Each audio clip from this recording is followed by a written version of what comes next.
students. We are from the EBSB cell, Ek Bharat Shresh Bharat of our college, Shah and Angar Kachi Engineering College. And we are introducing you a podcast named Skill Fusion Society Edition 2, Episode 1, Autonomy Unlocked. And to share the thoughts and to share the guidance with you, we have our principal, Dr. Bhavesh Patel sir, who will share. Thank you. Second edition of the EBSB Cell podcast, the Skill Fusion Society Edition 2, and today we are starting with the episode 1, Autonomy Unlocked. So, like start to end, like have you started the journey from your journey from Bhavesh Patel to our esteemed principal Dr. Bhavesh Patel. Sir. Okay, I did my engineering from one of the most reputed engineering institution, B.V. Bommarati College of Engineering and Technology. It is currently it has become an university known as a Tech University at Hubballi from Karnataka. After that, I joined for my PG from VGTI in Computer Engineering and then PhD from Amravati University. And I joined Polytechnic, SAKEC Autonomous Polytechnic in 1993. And then with my continuation of the job, I did my MTech and PhD during that. Then 2016 October, I was shifted in SAKEC Autonomous Engineering College, and then I continued till today as a principal of the college. So, sir, what were the challenges you faced during the Polytechnic to the engineering phase, like changing your path from Polytechnic to engineering? Polytechnic was basically the students coming from after 10th. Okay. So there is a difference between level of maturity and the Polytechnic courses are differently designed. They were at that time the on-floor jobs kind of, where engineering jobs are designed for something like a research.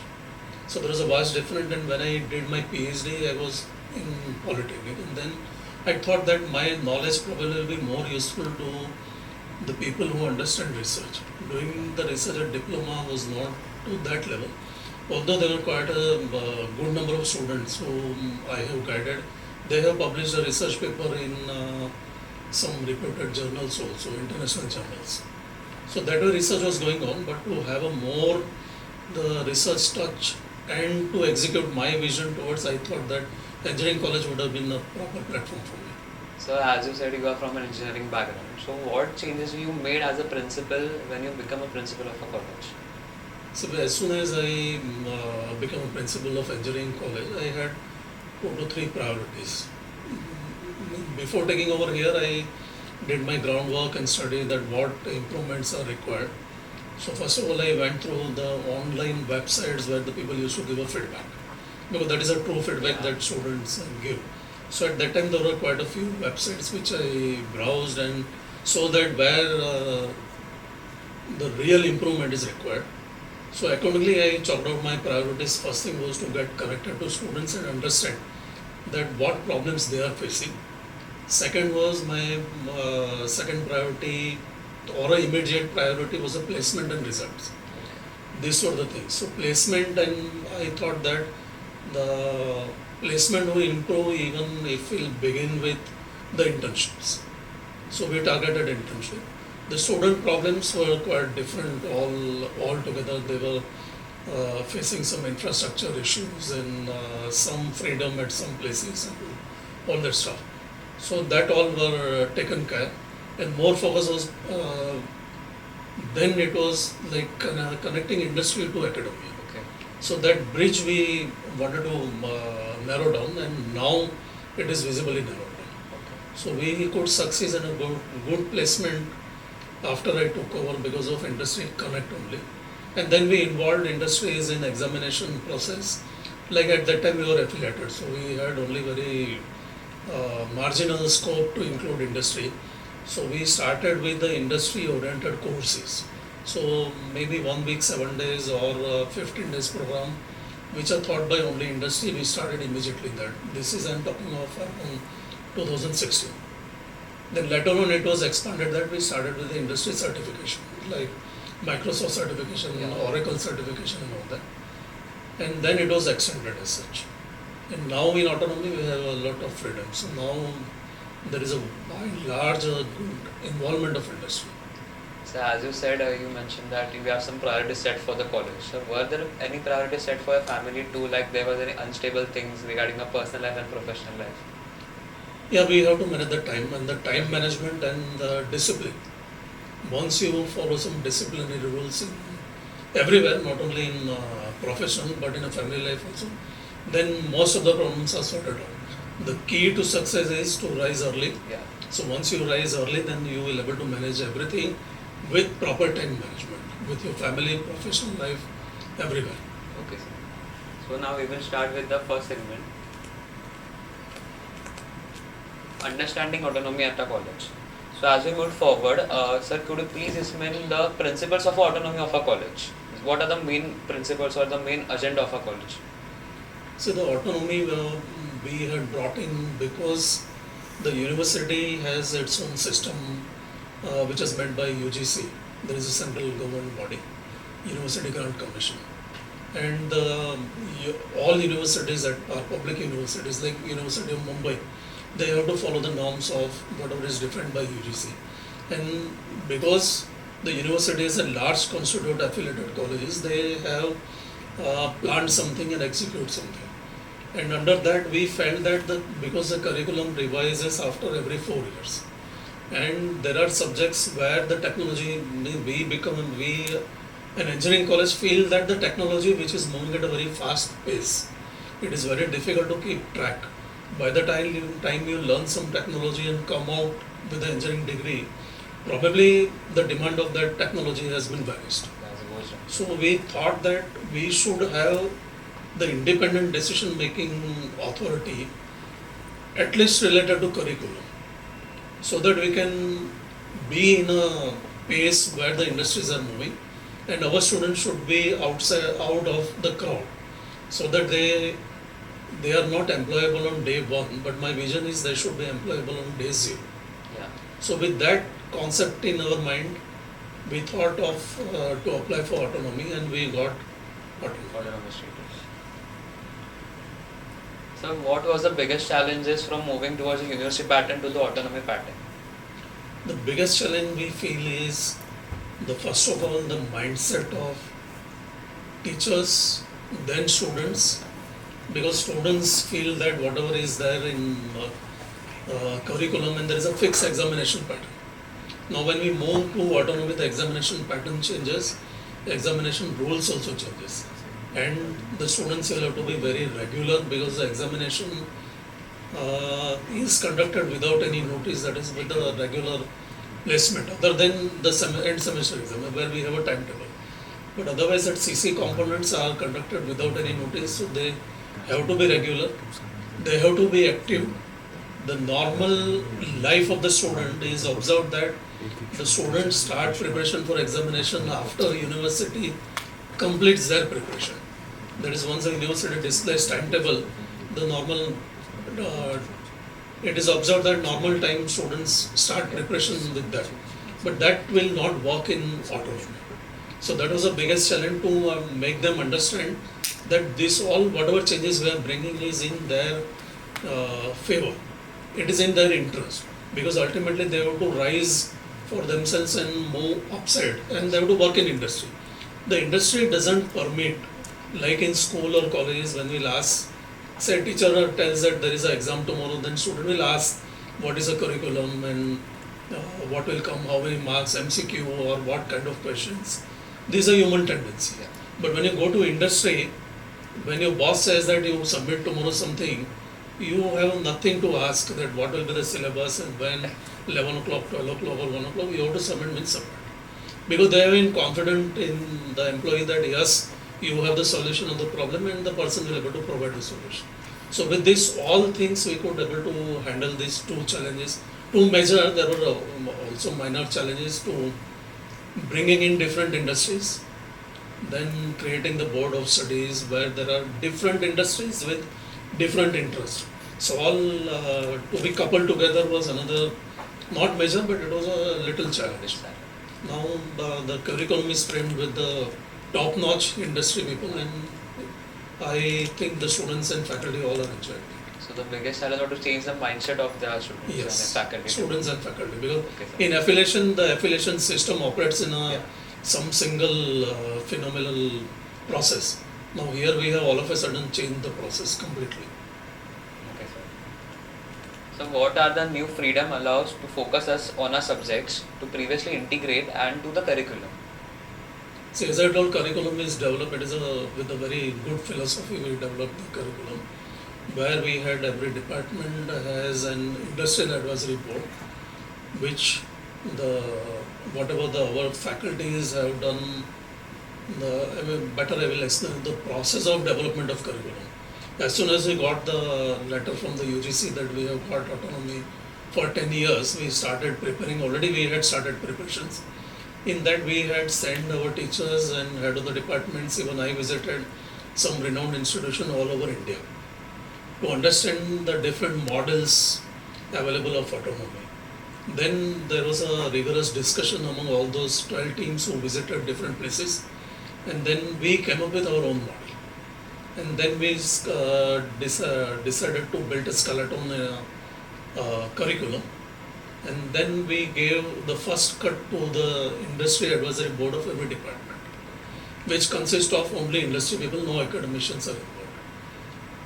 According to their suggestions, we modified again, and then we went to board of studies, which is a legal body, to approve the curriculum, and then above that there is an academic council. So after approval of all this, then came the execution. So when we executed, it was in our mind that more than theory, we wanted to have the skill, because the future is skill. Yeah. So we thought that during these 4 years, we must able to skill, reskill and upskill the students so that they will be readily acceptable in industry. After doing this execution, we thought that there should be some subjects like yoga, sports and so on, so that the students don't feel overburdened. And maximum portion has been kept as a hands-on. And we have also taken care of what is going to come after 4 years. So the curriculum is developed in such a way that what will come after 4 years will students are going to learn Yeah. that technologies. In that technologies we have the Fab Lab, which consists of the fabrication laboratory, which is at a very rare institutions you will find, and that will be inaugurated soon now. Okay. So with this all students will able to do hands-on, which is completely different. And once the students will do hands-on, they will never forget anything. So we are happy to hear that thing like now. So our next segment is alignment with NEP goals throughout the academy.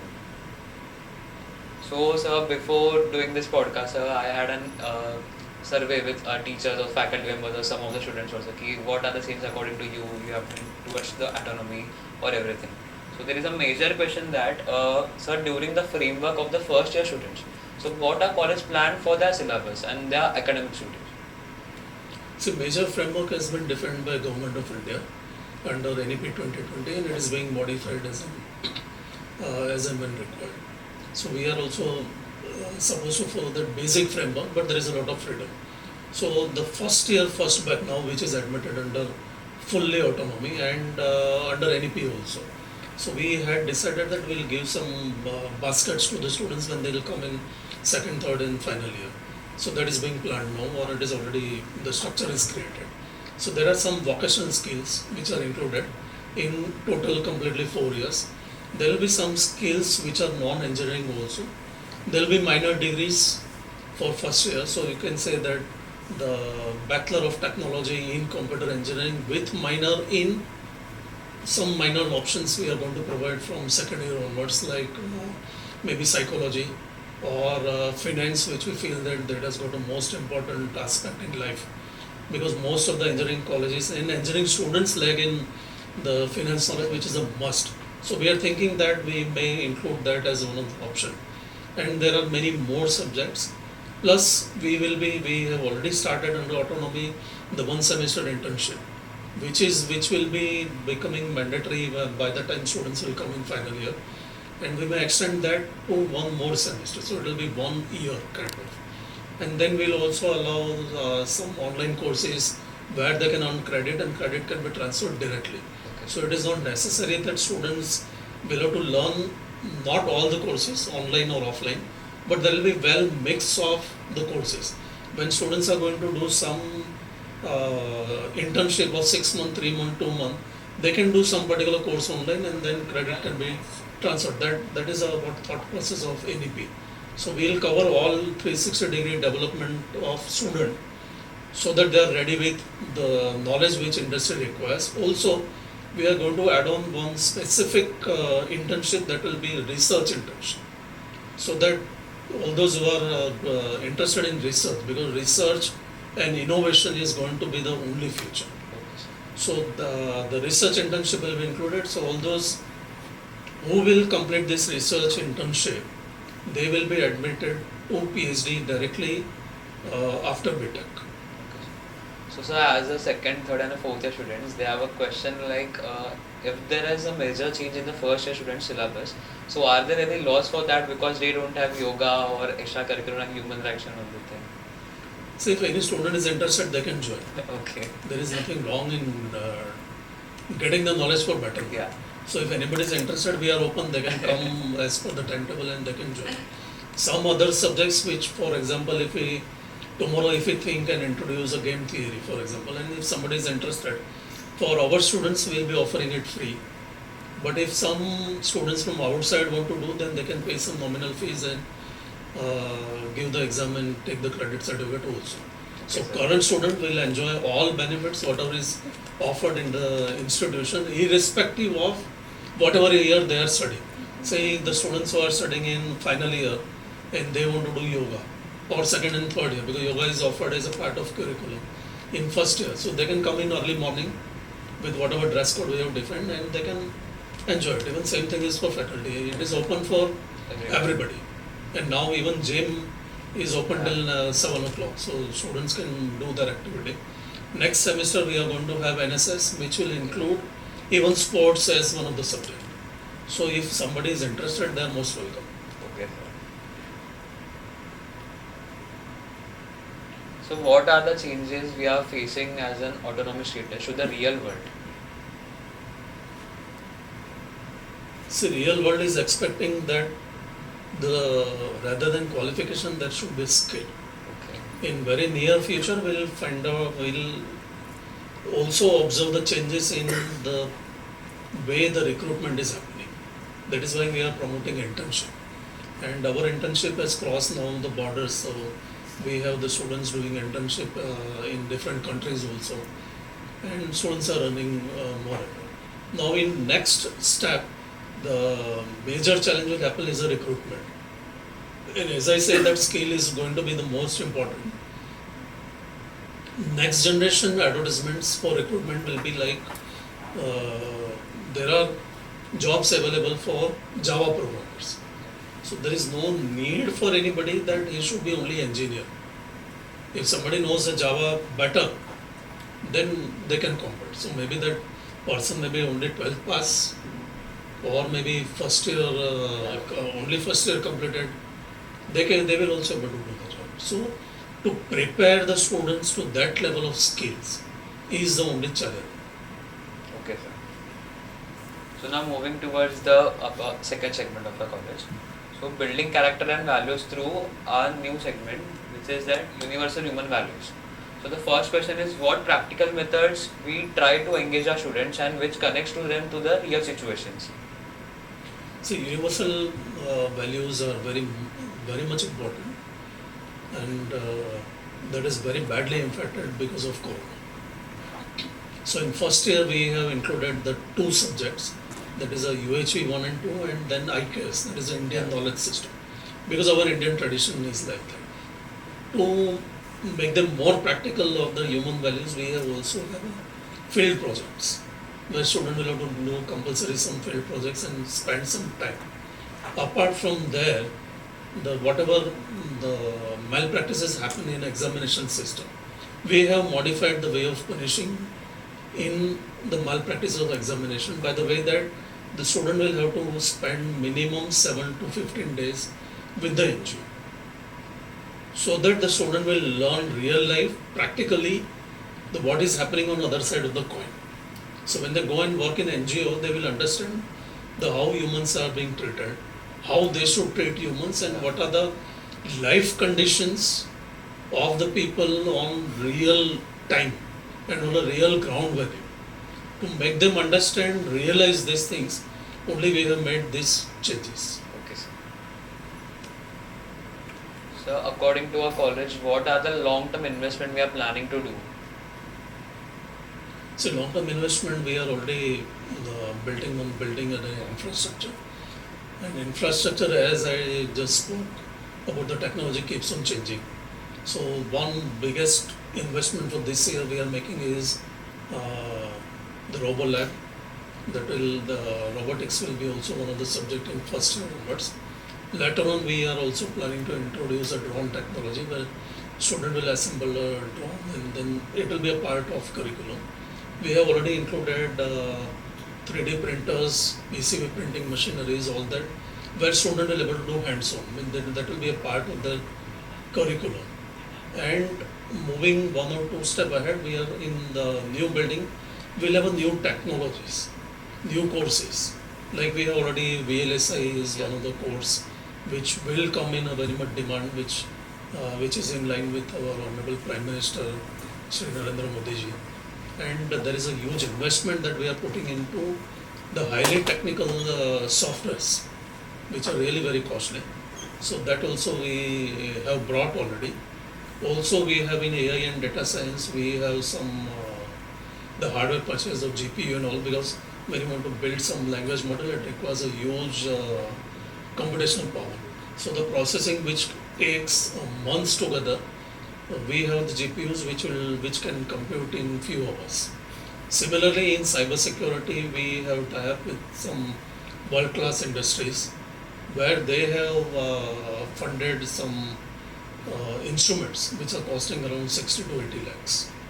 So on infrastructure, unless we have infrastructure, students will not be ready to face the industry. Okay, sir. Sir, there is a hand-in-hand go like autonomy and our placements in a college. So my first question about that is, could you please explain the job market strategy of a college for regarding the placements or outplacements? See, now as you know, our placement department is highly active. Yeah. And almost every day there is a one Event going on. Either there is interviews or there is a mock or training. So we have actually prepared a competency matrix where without the knowledge of student they have filled some form, and then we analyze that where the student's interest is. Accordingly, we are arranging the trainings on various aspects. The major problem is we are facing is the communication skills, where because of the social media, the people have lost actual communication skill and the etiquette. So the more stress is given on that, and placement as it is wrongly projected that it starts only from final year. So we are starting right from first year. The training starts from first year. Then once we have identified what are the skill gaps between the student and what industry needs, we have also spoken to industry and how to match that gap of competency and skill. So some particular programs are conducted by the CSR activity done from the companies itself.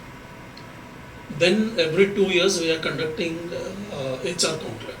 So we invite all industries, those where our students are working, either as employees or they are taking students as interns, and where they are not also. So we understand that where they are employed, what are the things that they are lacking. Where they are not employed, we understand that what is the problem and how to resolve it. So they also give some suggestions that this technology is better, this is a way it's better. So depending on that suggestion, we conduct the courses, and courses are conducted mainly by industry only. So that helps to scale up the student skill. Then this year we have also started a practice that final year all examinations will be conducted by industry people. So that brings a good connect between industry and academia, and they also understand that what students are learning and how they are learning. So when the examiner comes from industry, we have survey form that what is the curriculum and how students have performed, where there is a gap in curriculum and how to make up that. So with that, the syllabus will keep on revolving and changing. After every few years, maybe 2 to 3 years, we'll change the curriculum and their suggestions will be taken care of. And with this, all the internship will be more given to the student. Already, I think last year we had 1200 students over on internship. This year we have, in last 3 months, we have started. It's around, already we have crossed 900 students, and 155 students are doing full-time 6 months internship. So this year I hope that it will be more than 2000 students who will go for internship altogether in that. And those who are getting internship, the large number of students are getting PPO offer. So that industry do not need to invest in training, because they are already training the students for internship. So that is a strategy that the most number of students, and students will also work for 6 months. Yeah. They also understand their requirement, that is, this is the whether they are fitting into this or not. So this will give rise to the placement. So there were any changes made for the placement as we shifted from Mumbai University pattern to autonomy status? Yeah, because now in Mumbai University at that time, now it will be allowed to have the semester long internship. But now we are planning that 1 semester plus maybe we can extend to 1 more semester. We are working out the strategies for that. And internship we were already allowing. Now 6 months we have started this year onwards only in autumn. So an internship is going to help. Okay, sir. So what is the message for students to encourage for the placements, to encourage in the internships and to boost themselves by them? So student will have to understand one thing, that they require a skill to get into the industry. First of all, they must upgrade their communication skill. Second is they must be able to take their own decisions. Third thing is they have to be serious on what they want to do. And finally, when they go in industry, they cannot be that casual that as they sit at home and when there is we listen so many things from HRs that today there is this function, this puja at my home, so I won't leave. I want to go for outing for 7 days with my friends, so I will not able to come. Sometimes they don't communicate. Sometimes they appear in interview just for the trial. Okay, हुआ तो ठीक है, but I don't want to join. So that mindset has to be changed. They have to be very serious. If you don't want to join, don't appear, because it will give a bad impact on the institution. That institution students are like that, and probably they will think and may not come next year. That will give a very bad image for institution. There are students who don't want to do a job, but they want to do internship. So they are very clear that they want to do higher education, so they don't want to get into the PPO offer. So that is fine, that is accepted.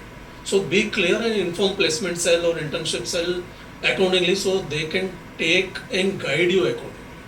If you are not interested, don't go till final level and spoil somebody's job. If he is not interested, somebody other would have got the job. And nowadays, it is very difficult to get a job.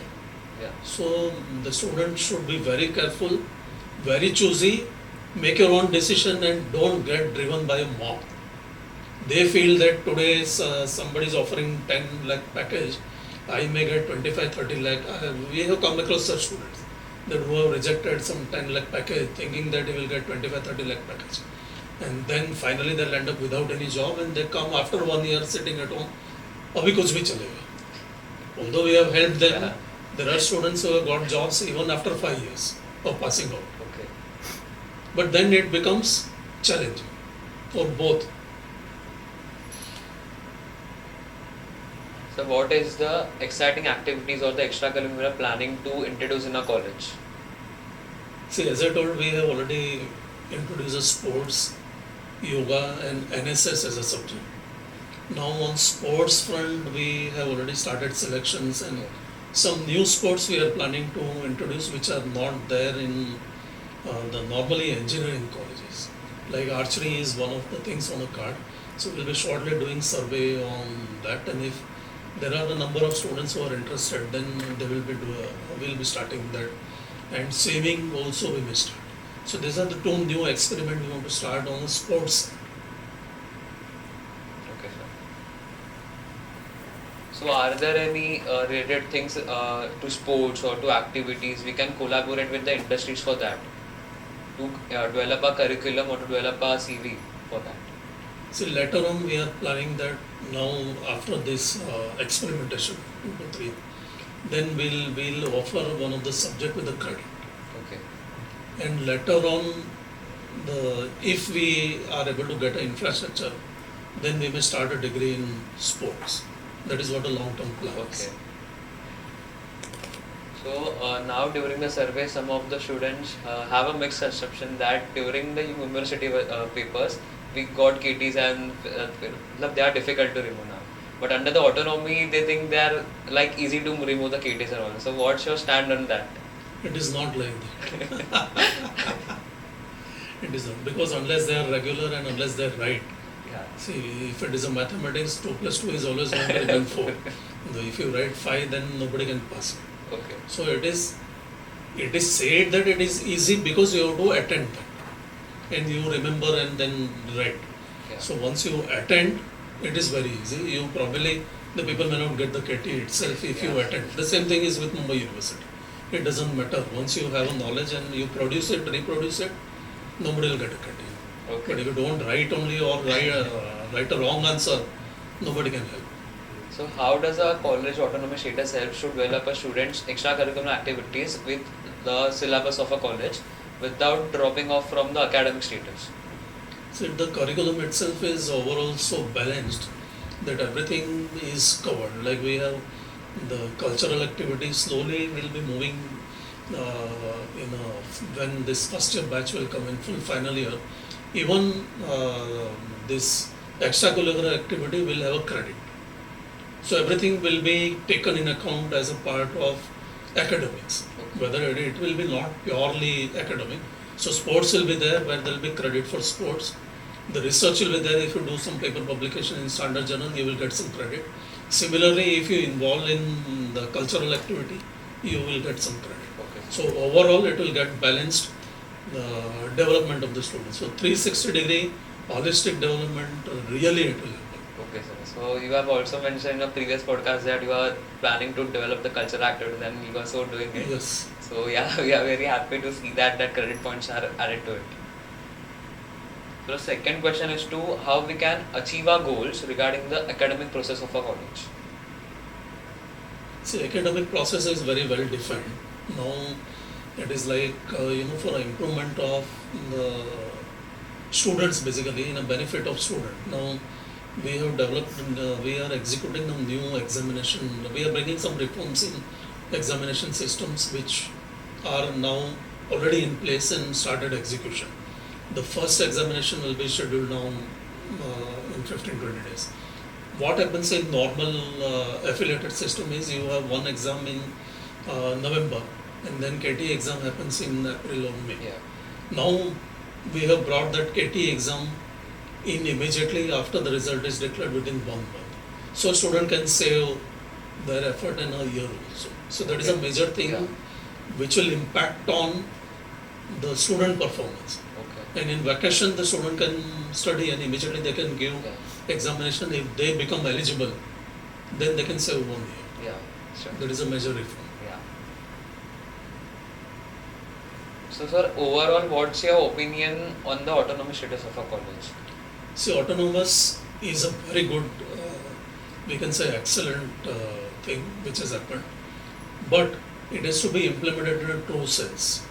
That the success of autonomy is based on the first thing is the content of curriculum, second is how do we execute, and third is examination.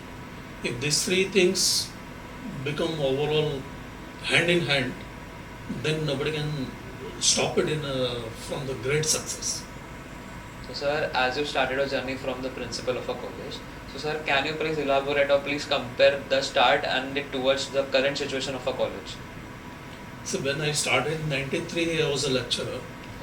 Then I became head of the department there.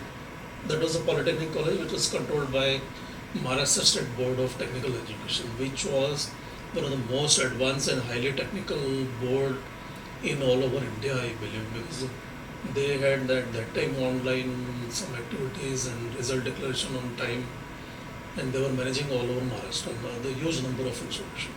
Then when I shifted here, it was a affiliated system with the limited freedom of curriculum and Yeah. execution. Because there was stringent and it is required also because the university has a large number of institutions to manage. Now in autonomy we have got lot of freedom, and with NEP there are different concepts coming up. So as I told now, the world is changing very fast. Technology with the invention of ChatGPT and other things are coming up like anything, and students are attracted with using that ChatGPT. Because now whenever we see any application, we tell students to write that is generated from ChatGPT, and people think that the opposite person doesn't know anything, but that is not going to happen in industry. The ChatGPT utilization is to certain limit. Now, when you have to write a research paper or you have to submit some document, that cannot be the exact replica of what ChatGPT is going to do. So there are tools which have already come to understand ChatGPT, which we have already employed. So if somebody copies 100%, then we will come to know that to which level that is copied. So with the technology, I have also changed. When I was a student, I have used the disk operating system, which many of today's generation people must have not heard also. We have seen the card readers, and then came all this keyboard, mouse, Yeah. and Windows operating system. Then now iOS and all that. So we have to change as per time. So there is a large, big change not only in terms of technology but subjects also. Okay. So what we have studied is of no use now, but the concept remains same. Yeah. So what we have studied, the algorithmic approach and all that is still in existence. So if you study the core subjects properly, the life is set. Okay. So now getting to your like professional life also and private life also. So what are your hobbies or activities you love to do in a college also and external life also? So I enjoy reading, Okay. listening music, and doing meditation. Okay. These are my 3 hobbies. So what inspires you to generate an energetic environment in a college? It is only meditation. Okay. Your meditation controls your thoughts. It brings in more positivity, and it gives energy. Sir, are there any authors you can refer us? I refer to all meditational writers. Okay. So what's your perspective on a college clubs and cells which provides extra curriculum regarding the students? I encourage all students to join at least 1 or 2 clubs or professional chapters, because whatever we talk, the actual execution happens there. Okay. Apart from now in autonomy, we will have some major execution learning by experience. That is called as experiential learning, or project-based learning is going to happen now. But if you want to learn on your own something, then that are the best platform. Yeah. I was talking a few days before with one of the student who was passed out very long back, I think in some 90s probably. And he was referring to incidents that his development happened because only of the cell, that he was given an opportunity to speak on a dais. Okay. He was so much feared with stage fear Yeah. that he was not able to speak anything. But that helped him when he went in US and started his industry and all that stuff. So he was talking me that this club, actually we have more than 40 clubs, where the students can exhibit whatever they want, apart from technical, non-technical, singing, speaking, painting, dancing, sports, and whatnot. Okay. So that will help in overall development of the student. So they will come out of the book and implement certain new ideas which are in their mind. So that freedom is beyond curriculum. In curriculum we have whatever we say, there is some bracket. Even if we do case study, the students will have some thought process and then they will do. But here there are a large number of students and they can bring their vision executed properly. Okay. So now there is a big question of mine. I will divide it into 2 questions. So the first question, sir, why are you doing this podcast? So why you give us the permission to come on the stage and to perform your podcast? The second thing will be, what is your comparison between the previous year podcast and the today podcast? So I will answer your first part now. Because we have a large number of students, it is very difficult for me to reach out to every individual. Yeah, sure. So I thought that this is the best platform to reach out everyone individually. So I feel that I have reached out to every individual student personally. Your questions were so fabulous that I think every student might be awaiting these answers. Now, second part is the last year when we had a podcast, we were not autonomous, we were affiliated colleges, and now this year we have stepped in as a autonomous college. So there is a big leap ahead now. The changes what we have brought. So it was a platform that we can inform about not only our student but what the college is doing across the globe, where we have a lot of alumni, recruiters and other stakeholders like parents, students, or even the authorities. So we can say that what we are doing and what are our plans. So that was a big change from last year to this podcast. So what are you planning, or what you like to be the role model of a college? In which manner? I would prefer that whatever dream every student has dreamt for, that should come true. So that will make me role model for them. Definitely, sir. Sir, what is that one thing that absorbs your energy regarding the college activities or regarding the stress of your college? There is nothing like stress. Okay. If I want to give you the pen, whether to take it or not, it is your decision. My decision. So it is like the people want to give the stress, but whether to take it or not is our decision. And I don't think anybody should take a stress, but still, I know the students have a lot of stress because of pandemic. After pandemic, so many habits have been changed. So that's why we have a counselor, as well as now the medical officer, qualified doctor, who will help in all stress-related activities. So my last question would be, how can you control your anger if there is an anger issue of yours or there is an issue regarding the college? So how you tackle it? See, once you go with the anger, you will never get a solution, and the problem will go more worse. So the better is not to have anger, and that the meditation helps to control your whole emotions. Basically, it is not only anger. So it allows you to control your stress, anger, and the triggering element that can be controlled. So once you do not get angry, then you will able to see the problem with a different angle, and probably you will able to find the better solution. Because I believe that every problem has, whenever problem comes, it comes with the solution itself. So only thing is you need to look at that angle, and once you leave the anger outside, then you will able to find that solution and solve the problem. So what's your opinion about the SAKEC Bharat Shreshth Bharat? It is one of the very good initiative. So that will what we say is charity begins at home. Yeah. So it is like the ek SAKEC is Shresth SAKEC. Yeah. That is extended to now Ek Bharat Shresth Bharat. Yeah, sir. So what is a brief message you can give to our college students? The students must work hard to make their dream coming true. As I sometimes say that when you take an admission, it is not only that entry with some dream you take. You must also plan as an exit. How should be your exit? When you enter, you should also think about the exit. And the exit should not be like I will walk out with a degree. Everybody does that. Everybody is look at degree. But your exit should be something like rocket blast, like Chandrayaan, which lands on proper place and does activity. So you should think about that and what is required. You have that 4 years.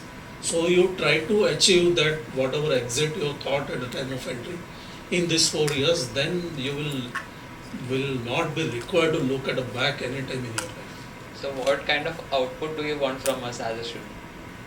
Output, I want that is what I told, that whatever dream you have dreamt should come true with the true effort, and that will make everybody's life, not only your life but our SAKEC flag will be always Yeah. flying always high. So by that we will end the episode 1 of Autonomy Unlocked with you. So in future, if we plan to generate one more podcast with you, so what will be the main highlighting topic of that? So there we can discuss about the benefits of autonomy in Yeah. context of students. Okay.